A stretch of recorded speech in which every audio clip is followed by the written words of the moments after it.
God does not only heal you, but also rescues you from the enemy of sickness.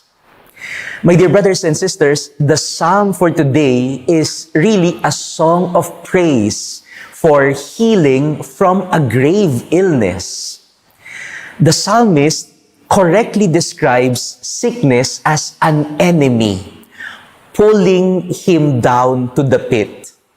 I think he was correct in describing sickness not only as something that weakens your body, but sickness also will try to destroy your spirit through worry, depression.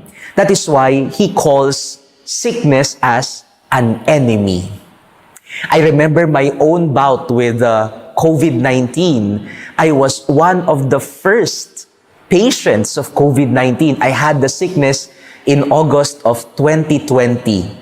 At that time, there were no vaccines or medicines yet. And I was reading through the internet about the disease.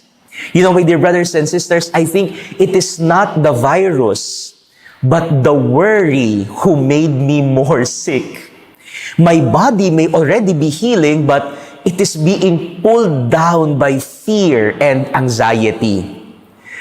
My doctor was already, telling me, the internet is not your doctor. I am your doctor.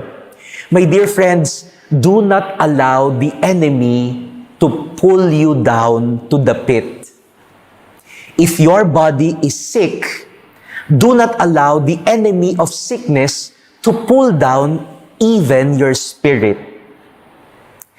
Your body may be telling you, I am already trying to heal myself. Do not read on the internet about your sickness because it will only cause you more worry and anxiety. So my dear friends, do not allow sickness, the enemy, to pull down your spirit. But you may ask me, Father, is this possible? I have a friend who was recently hospitalized. And while he was on his sickbed, he was trying to convince the nurses and the doctors to go to Mass and to go to confession. He said it was his mission to convince the nurses and the doctors around him to go to Mass and to avail of the sacrament of confession. He was sick in the hospital, but he was still doing his mission.